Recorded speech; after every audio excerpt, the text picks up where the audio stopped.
नहीं पूरी कर पाएंगे तो क्या कहा जरा सुन लीजिए। गुरु मम सुरति को गगन पर चढ़ाना,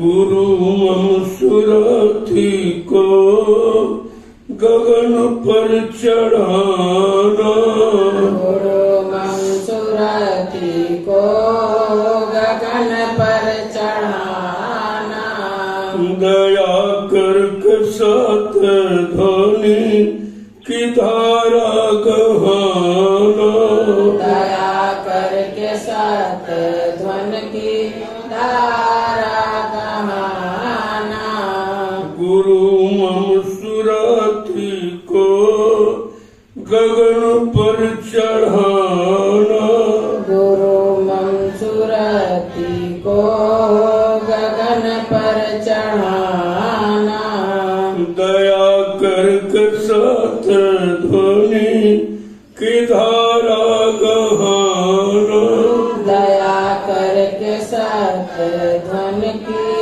धारा गहाना, का जो ऊपर से इस पंचभौतिक शरीर में जो आवाज आ रही है, जो दया की धार आ रही है, अब उसको पकड़ा देना ताकि दया के सहारे जीवात्मा के में अपने घर पहुंचे। हे गुरु सदगुरु, अब हमारी सूरत को उसके मंडल पर पहुंचा दो।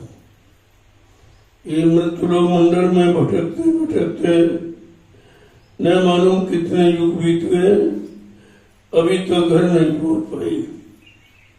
तो आगे क्या कह रहे हैं कि अपनी किरण का सहारा गहा कर, अपने किरण का सहारा गाकर, अपनी किरण का सहारा गहा कर, अपने किरण का सहारा गाकर, परम तेजमय रूप अपना दिखाना, परम तेज में रूप अपना दिखाना, परम तेजमय रूप अपना दिखाना, परम तेज में रूप अपना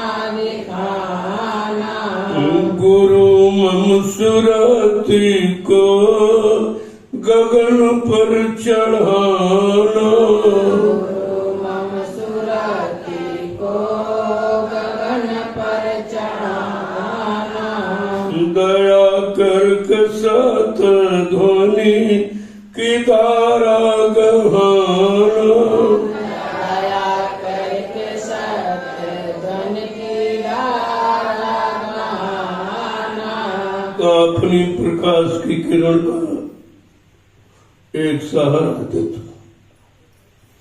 और तो कोई सहारा घर जाने का है नहीं। अपनी प्रकाश की किरण का एक सहारा दे करके और अपना वो परम तेजस्वी स्वरूप दिखाकर हमको घर की तरफ मुखातिब कर दीजिए। आगे क्या कह रही है? ये साधन भजन हीन मुझ सा न कोई, साधन भजन हीन मुझ सा न कोई, साधन भजन हीन मुझ सा न कोई, साधन भजन हीन मुझ सा न कोई, मेरी इस दुर्बलता को गुरु जी हटाना, मेरी इस दुर्बलता को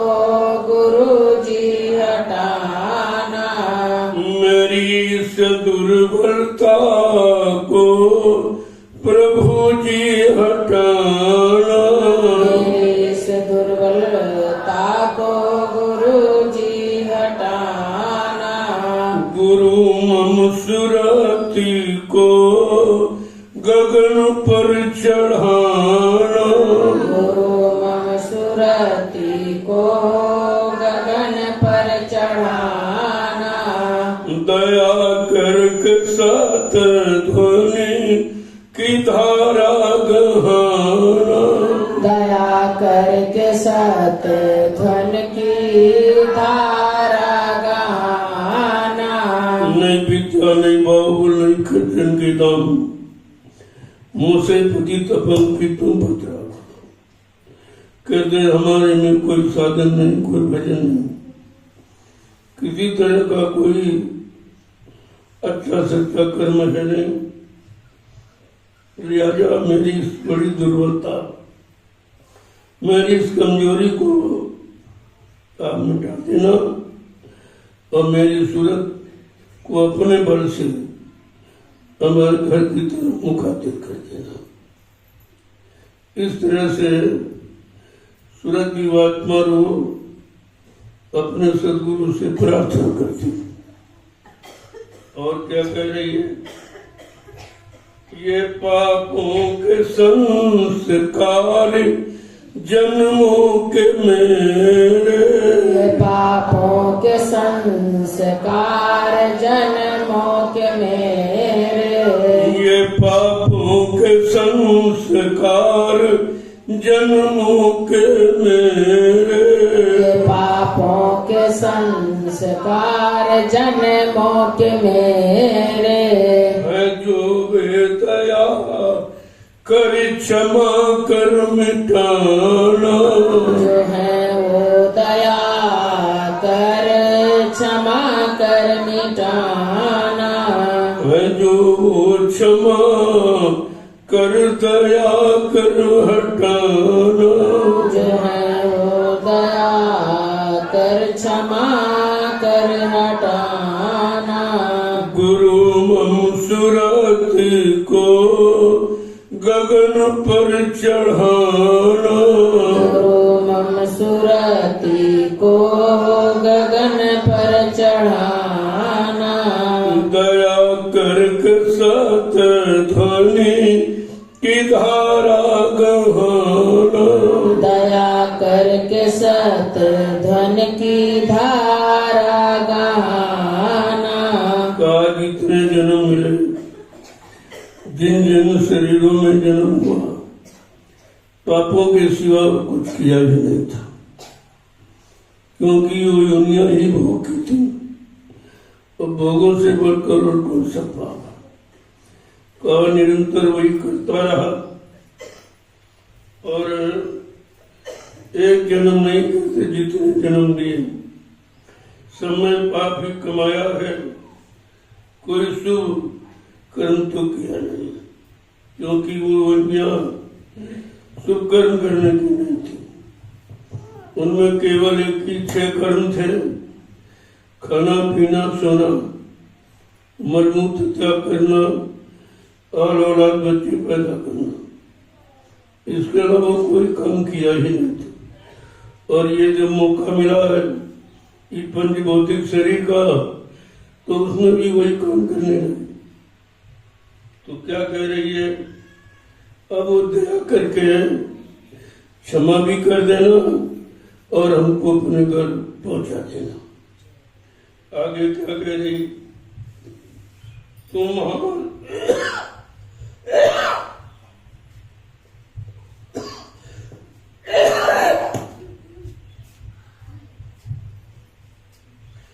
तुम्हारा विरत गुरु है पतितों को तारण। तुम्हारा विरध गुरु है पतितों को तारण। तुम्हारा विरत गुरु है पतितों को तारण। तुम्हारा विरध गुरु है पतितों को तारण। वो अपना विरत रख मुझे भी निभाना। वो अपना विरध रख मुझे भी निभाना। वो अपना विरत रख अपना बिरध रख मुझे निभाना। गुरु मंसूराती को गगन पर चढ़ाना। गुरु मंसूराती को गगन पर चढ़ाना। दया करके सात ध्वनि की धारा गहाना। दया करके सत ध्वन की धारा गहाना।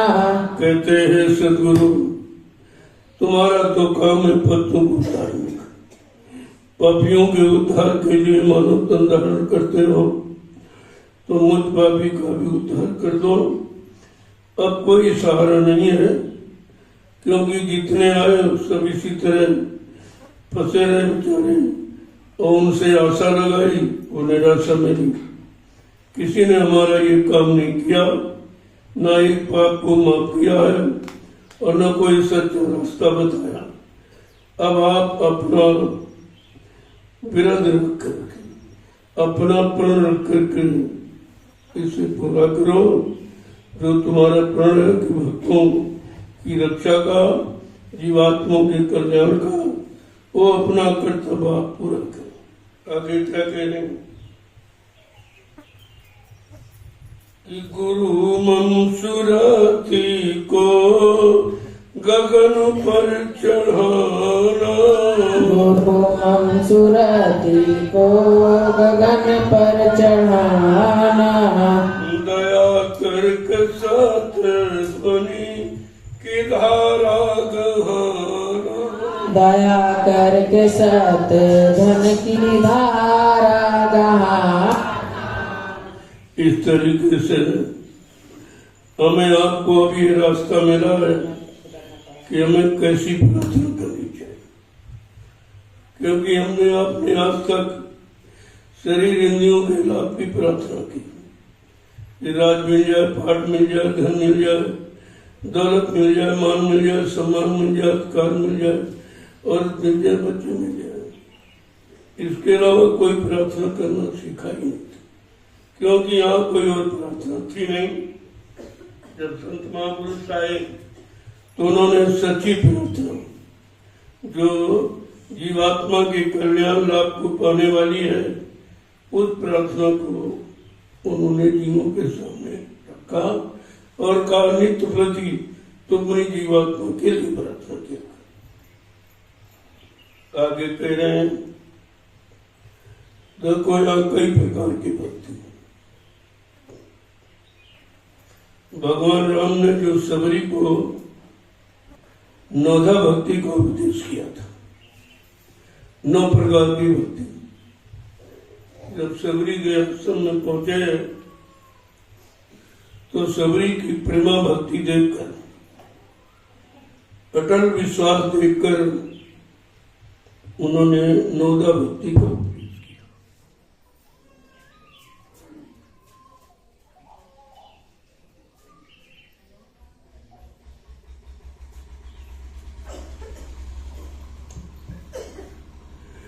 उन्होंने नौधा भक्ति का उपदेश किया कि मैं तुम्हारी प्रेमा भक्ति से अति प्रसन्न हूं, मैं तुम्हें 9 प्रकार की भक्ति का उपदेश करता हूं।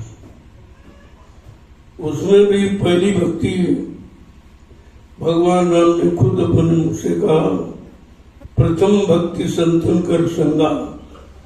जबकि उस समय संत नहीं थे, लेकिन उन्हें मालूम था कि आगे कलयुग आएगा, संतों का आगमन होगा, वो सच्ची भक्ति का जीवों को उपदेश करेंगे। वो इस प्रकार की संसार की मतलब मान सम्मान समान पाने की भक्ति नहीं सिखाएंगे, वो आत्मा के कल्याण की भक्ति, और वो है प्रेमा भक्ति, जो गुरु भक्ति के द्वारा मिलती है। बिना गुरु भक्ति के तो प्रेमा भक्ति हो ही नहीं सकती। आगे समझा के क्या कह रहे हैं कि भक्ति की रीत उन्होंने नौधा भक्ति का वर्णन किया, जिसमें पहली भक्ति संतों का साथ, कि जब संत महापुरुष मिलेंगे वो आगे की भक्ति का उपदेश करेंगे। मैं तो नर लीला करने आया हूँ, तो जितने नर जीव मैं उनको यहाँ का लाभ देने के लिए, काल माया के देश का लाभ देने के लिए मैं उनको भक्ति का उपदेश कर रहा हूँ। लेकिन सबरी तुम्हारी प्रेमा भक्ति को देखकर मैं ये कह रहा हूँ कि पहली भक्ति है संतों का साथ। अगर संतों का साथ नहीं मिला तो सच्ची भक्ति का ज्ञान नहीं होगा। यही कारण है संत नहीं आए थे तो हम सब संसार के भोग पाने वाली भक्ति करते थे कि राज मिल जाए, पाठ मिल जाए, धन मिल जाए, दौलत मिल जाए, मान सम्मान अधिकार, पद पत्नी बाल बच्चे मिल जाए, इसके अलावा कोई भक्ति नहीं। और ये भक्ति सभी समाप्त हो जाने वाली। लेकिन गुरु भक्ति जो कलयुग में सर्वश्रेष्ठ है, वो भी सतगुरु भक्ति। सतगुरु भक्ति करके जीवात्मा अपने घर जा सकती है और कोई भक्ति करके घर नहीं जाएगी, यही की बार बार जन्म मरण के चक्कर में पड़ी रहेगी। तो समझा के क्या कर, ये मन कहीं भटक नहीं जाना,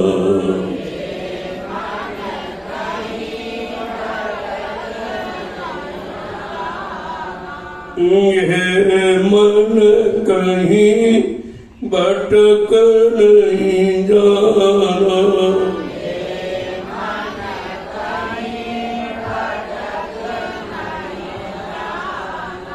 ये मन कहीं अटक नहीं जाना।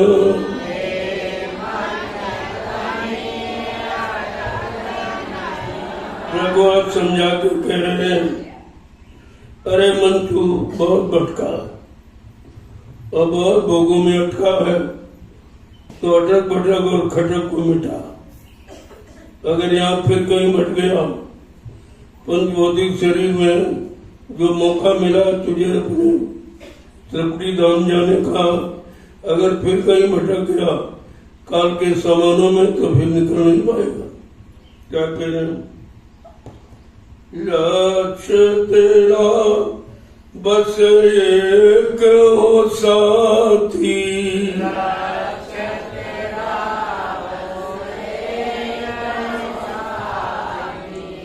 लक्ष्य तेरा बस एक हो साथी,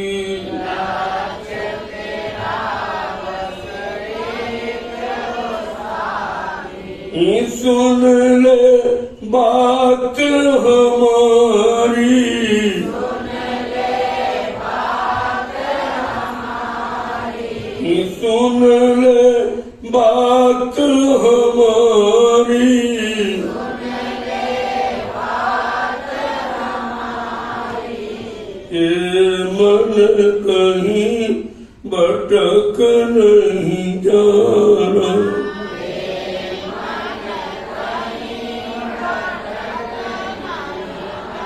आप तेरा एक ही निशाना हो, कहा ये मेरी बात सुन ले, तुझको एक ही निशाना बनाना अपने घर जाने का, यहाँ रहने का या फंसने का। इन माया के भूल भुलैया के सामान को देख कर कहीं भटक मत जाना। ये सामान भी तेरे साथ नहीं जाए और तू भटक गया तो ये मानव जीवन का जो मौका है भी हाथ से निकल जाए। क्या कह रहे हैं, केवल गुरु का दर्शन पाना, केवल गुरु का दर्शन पाना, केवल गुरु का दर्शन पाना, केवल गुरु का दर्शन पाना। हे मन कहीं भटक नहीं जाना, हे मन कहीं भटक नहीं जाना। अब एक ही आधार है तुम्हारा, एक लक्ष्य निशाना है गुरु, वो पहुंचा सकते, बाकी तेरे घर कोई नहीं पहुंचा सकता।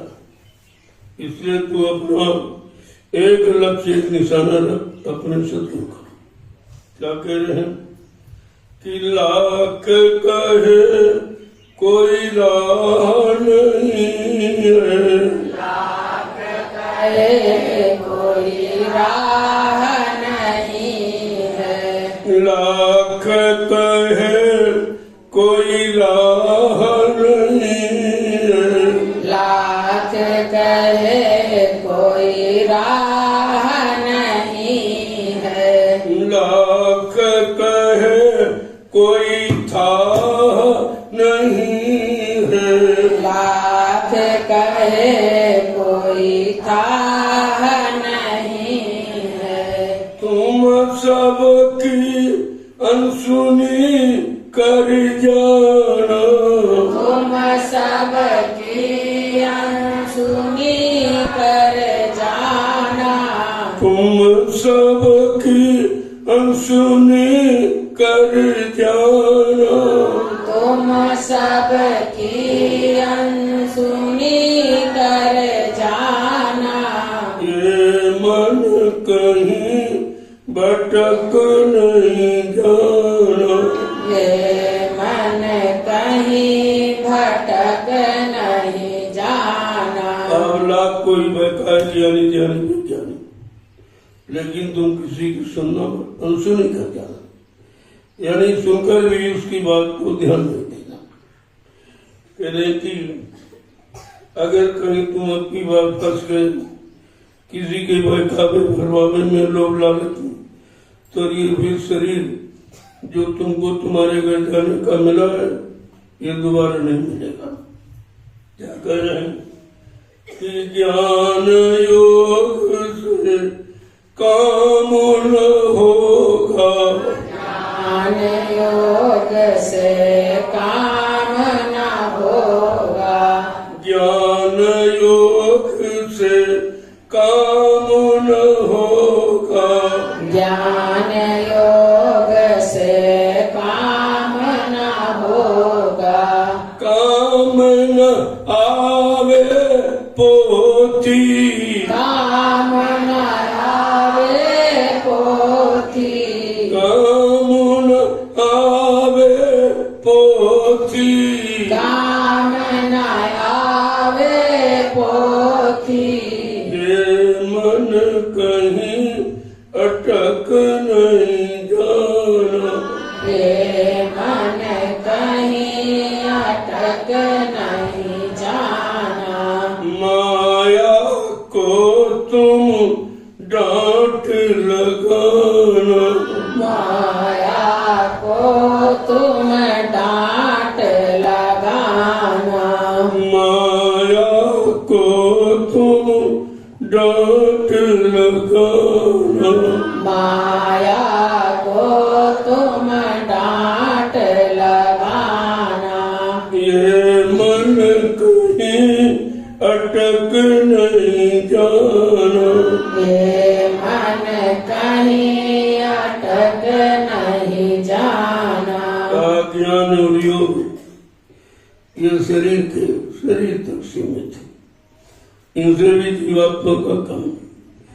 चाहे जितना ज्ञान कर लो, जब कहा कि 4 वेद 6 7 18 पुराण को रटने वाला जानने वाला ज्ञानी रावण नहीं निकल पाया, वो उससे बच नहीं पाया, उसकी जीवात्मा का कल्याण नहीं हो पाया, बेचारा मारा गया।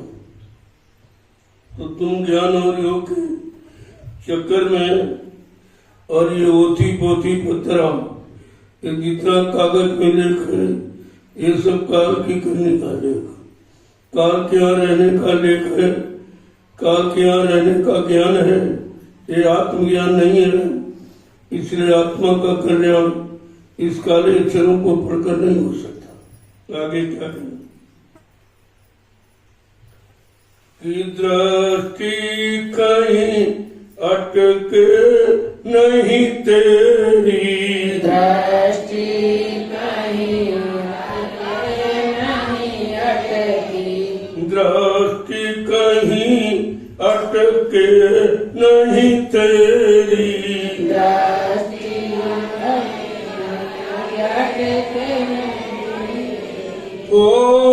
बस एक निशाना, हो बस एक निशाना, हो बस एक निशाना, हो बस एक निशाना, हे मन कहीं भटक नहीं जाना, हे मन कहीं भटक नहीं जाना, अपनी दृष्टि को कहीं नहीं टिकाना। आज तक जहां जहां तुमने टिकाया है सबने तुमको फंसाया है, निकलने का रास्ता किसी ने नहीं बताया। इसलिए कह रहे हैं अब अपनी दृष्टि को केवल एक ही निशाने पर रखना कि हमको बन कर जाना। अब हमको माया को डांट दिखानी कि नहीं नहीं अब तेरे चक्कर में नहीं लूंगा, तूने बहुत भटकाया, बहुत भरमाया और यहीं पर फंसाया, मैं तेरे कारण निकल नहीं पाया। आगे क्या करें?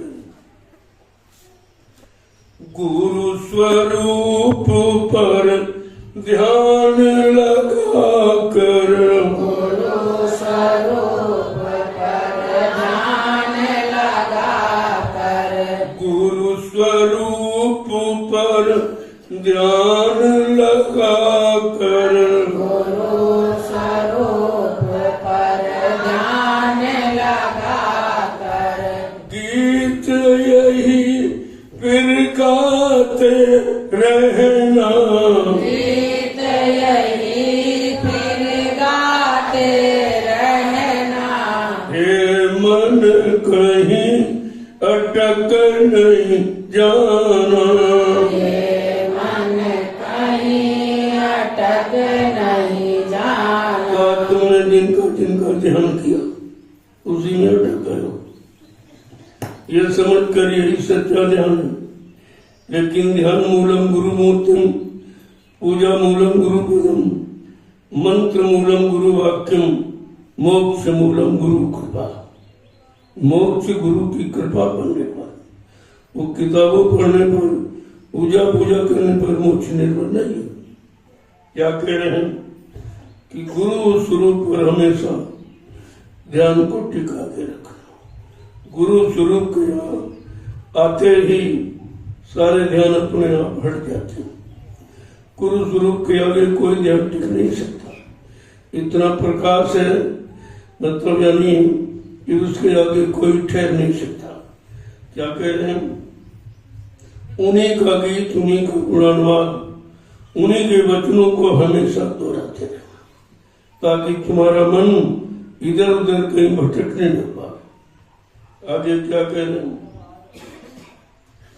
कि मैं हूं गुरु का, गुरु है मेरा, मैं हूँ गुरु का और गुरु है मेरा, मैं हूं गुरु का, गुरु है मेरा, मैं हूँ गुरु का गुरु है मेरा, बीच न आवे कोई, बीच न आवे कोई, हे मन कहीं भटक नहीं जाना, ये मन कहीं भटक नहीं जाना, हे मन कहीं अटक नहीं जाना। हे मन कहीं अटक नहीं जाना। उनको कितना समझा के कह रहे हैं? कहते हैं तुम ये समझो कि मैं गुरु का हूँ, गुरु ही मेरा है और तुम्हारा यहाँ कोई नहीं है जो तुम्हारा साथ दे या भवसागर से पार करे या तुम्हारी जीवात्मा का कल्याण करे। इसलिए गुरु तुम्हारा, तुम गुरु का। अगर ये धारणा सच्ची मन में आ जाए तो फिर मन की भटक और खटक खत्म हो जाती। आगे क्या करना? किया सुधार गुरु चरण को धोकर, सुधार गुरु चरणों को कर, सुधार गुरु चरण को धोकर सुधार गुरु चरण को धोकर हृदय की भेंट चढ़ाना हृदय की भेंट चढ़ाना हृदय को भेंट चढ़ाना हृदय को भेंट चढ़ाना हे मन कहीं भटक नहीं जाना ये मन कहीं भटक नहीं जाना आंसू गिराना तो गुरु के चरणों उनसे चरणों को धोना उससे क्या होगा कि तुम्हारा मन तुम्हारा विश्वास गुरु में पक्का हो जाए और अपने हृदय को गुरु की भेंट चढ़ा देना कि अब इस हृदय में किसी का वास नहीं होगा इस हृदय में किसी को ठहराऊंगा नहीं बिठाऊंगा नहीं कल अभी गुरु के हवाले कर दिया आगे क्या कह रहे हैं इसी यतन से सुन लो प्यारे इसी यतन से सुन लो प्यारे इसी यतन से सुन लो प्यारे इसी यतन से सुन लो प्यारे गुरु दया को पाना गुरु दया को पाना गुरु दया को पाना गुरु दया को पाना हे मन कहीं भटक नहीं जाना हे मन कहीं भटक नहीं जाना समझा कह रहे हे मन अब कोई यत्न तेरे लिए नहीं है तेरे घर जाने का या जीवात्मा को घर पहुंचने का केवल गुरु की दया मिल जाए तो एक काम तुम्हारे सहज में हो जाए फिर गुरु दया के आगे न कुछ करना है न कुछ पाना है आगे क्या कह रहे हैं पा जाओ जब गुरु दर्शन तुम आ जाओ जब गुरु दर्शन तुम पा जाओ जब गुरु दर्शन तुम आ जाओ जब गुरु दर्शन तुम मुझको भूल न जाना मुझको भूल न जाना मुझको भूल न जाना मुझको भूल न जाना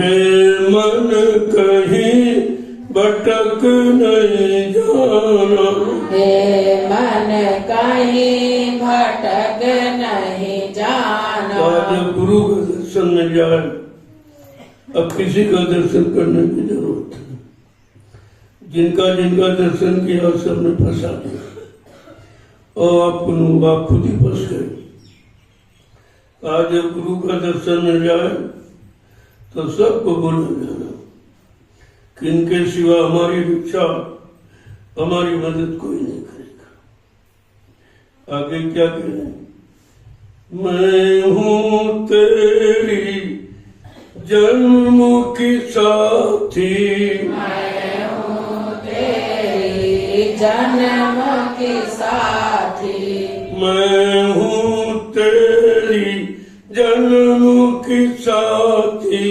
मैं हूँ तेरी जन्म की साथी मुझको संग लगाना मुझको संग लगाना मुझको संग लगाना मुझको संग लगाना हे मन कहीं अटक नहीं जाना हे मन कहीं अटक नहीं जाना हे मन कहीं नहीं भटक नहीं जाना।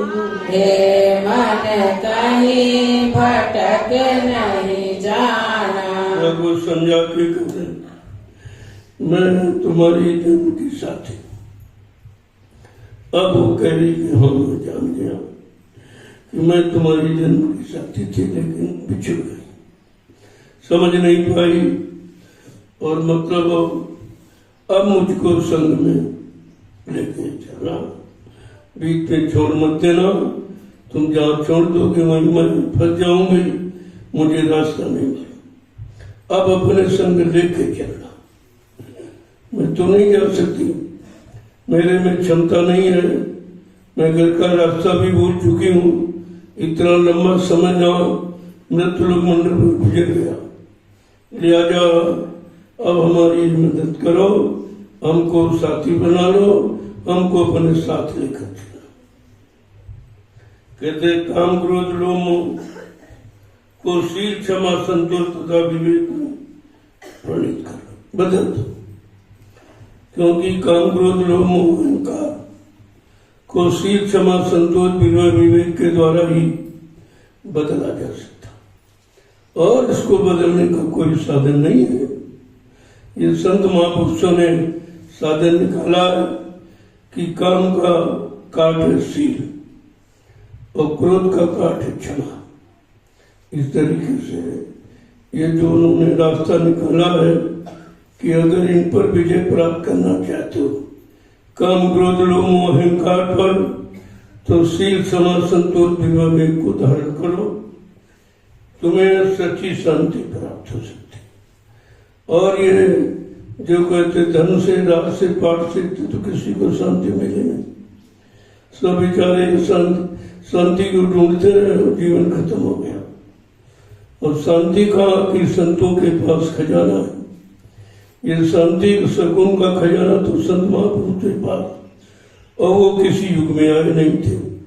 इसलिए बड़े बड़े राजे महाराजे बादशाह धनी मानी जिनके पास अकल्पित धनराशि के खजाने थे, वो भी हीरा सोने चांदी मोहर रुपया, तो तुम्हारे पास तो कागज ही है, वो धातु भी नहीं है। जब उनको शांति उसमें नहीं मिली तो कागज की मुद्रा में तुम्हें कहां से शांति मिल जाएगी? ये तो क्षणिक है, रोज बदल जाती है, रोज मतलब यानी तुम्हारे हाथ से निकल जाती, और तुम्हारे हाथ में है तो कीमत भी चली जाती। अभी आपने नोटबंदी में देखा 1000 रुपए के नोट की रुपए भी कीमत है। उन्हीं लोगों का चलाया, उन्हीं लोगों का बनाया, और वही लोग कहते हैं 1 रुपए कीमत है।